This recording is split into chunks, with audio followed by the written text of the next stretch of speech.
What's going on, everybody? It's your favorite cousin Hawk in the building.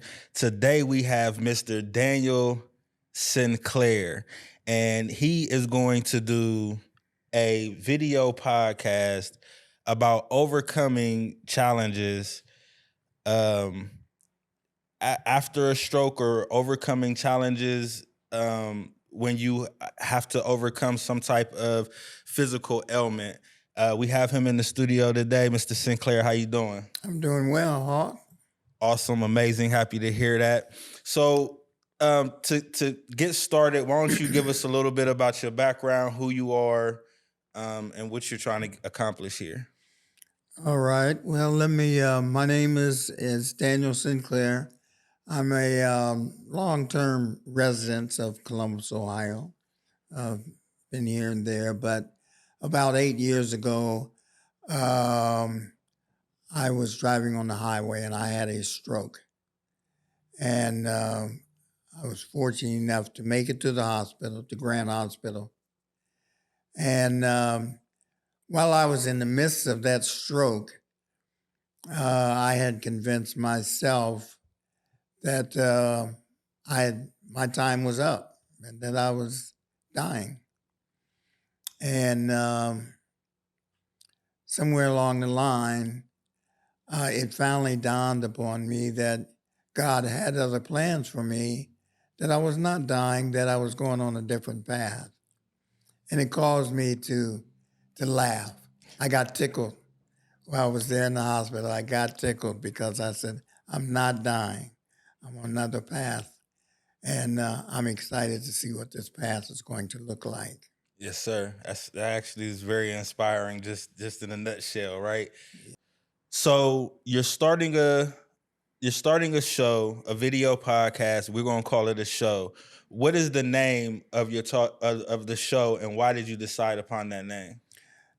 The name of the show is going to be The Voices of Inspiration.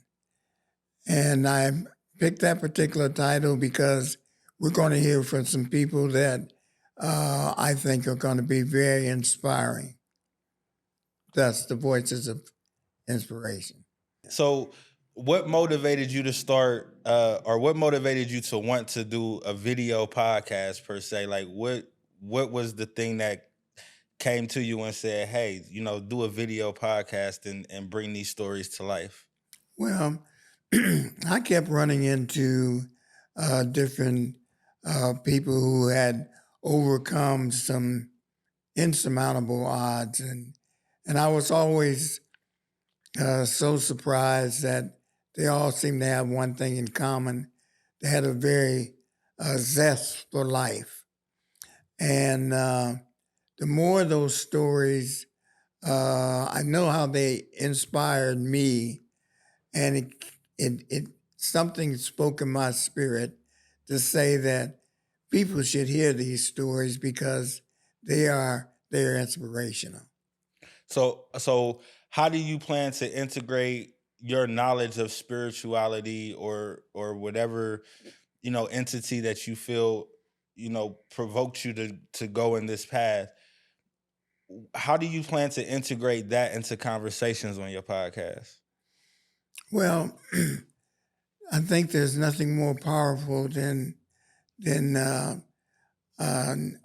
natural responses, and I think what will make the podcast so inspirational is that people can tell in their own words what they were going through at the time they were facing their challenges. All right.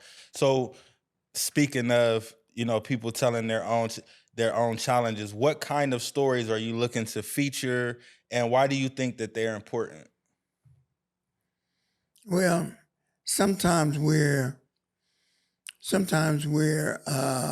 in the company of folks that have come through some tremendous odds just to be here, but we don't recognize that. We don't know that, therefore we don't recognize it. But inspiration comes from trial and tribulation, I guess. And so I think the more we hear the stories, the more inspiring they'll be. Nice, nice.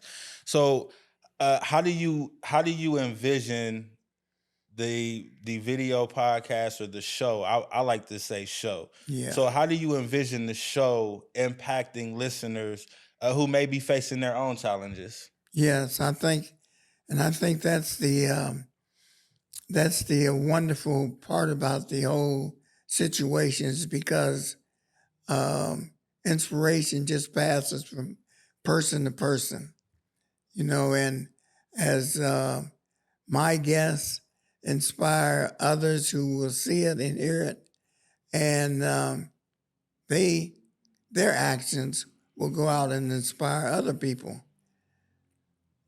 Yes, sir. Yes, sir. Yeah. So, what? How are you preparing to ensure that each conversation that you have it has a deep impact and it's meaningful dialogue for the guests that you plan on bringing on the show? Well, I intend to go. I intend to follow a floor mat, indeed, uh, just as we're doing at this moment. Okay, to get background, get to the substance, and so that we can truly understand what our guest is trying to tell us. Yes, So sir. that we want to leave each show with our viewing audience knowing, having a feeling of what our guest has told us today. Yes, sir. Yes, sir. Now, can you discuss with us the criteria that you'll use to select stories and guests for the show? Um, there's no real strict criteria as such, but I guess that to have more impact, I'll probably deal with those who have come through the most challenging type situations. Yes, sir. So then what do you think or what do you believe will set your show apart from other shows that and I honestly don't know of too many shows, but other shows that follow along the same criteria, what sets your show apart?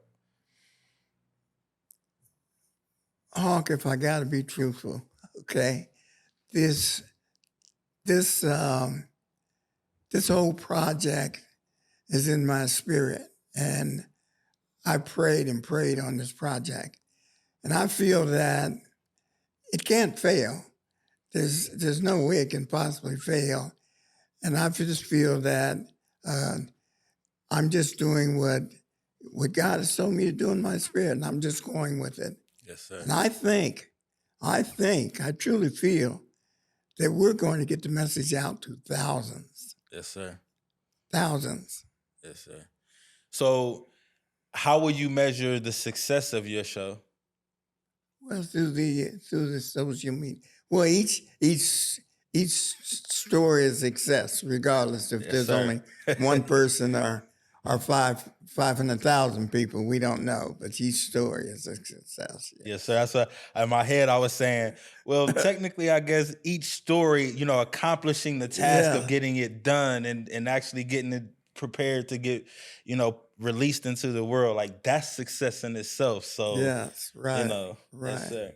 So, what challenge or do you anticipate any challenges as you go into launching this and making it happen? Like, do you foresee anything that could be a challenge? Well, there's always going to be some challenges. One of the things is that um, indeed we want this show to be we want it to be very timely. Want to have its impact.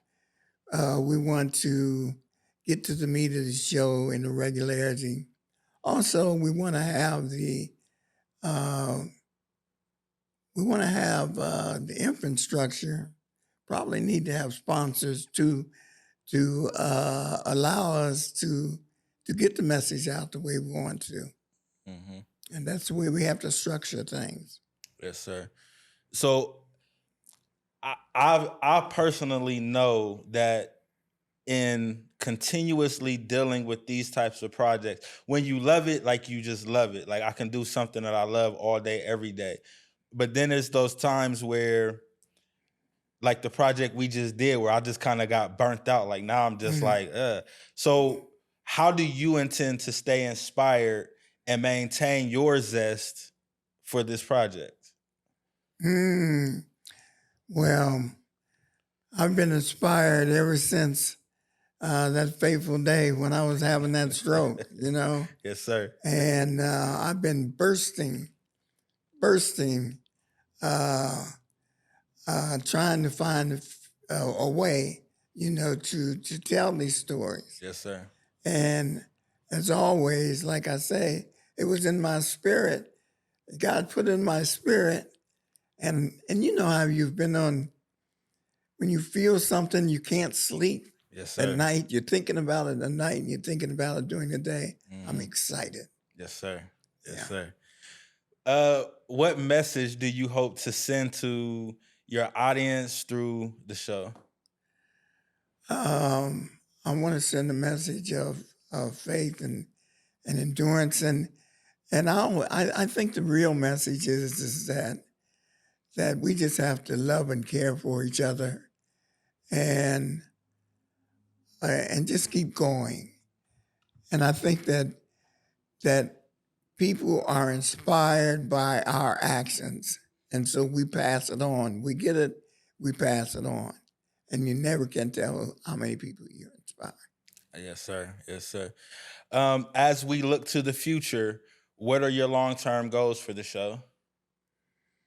Well, I'm really excited to launch this first one. We get this baby up and going, and I'm just kind of looking forward to see where it goes. I really am. Just to see where we Simple, go. just as simple as that, Yeah, see huh? where we go.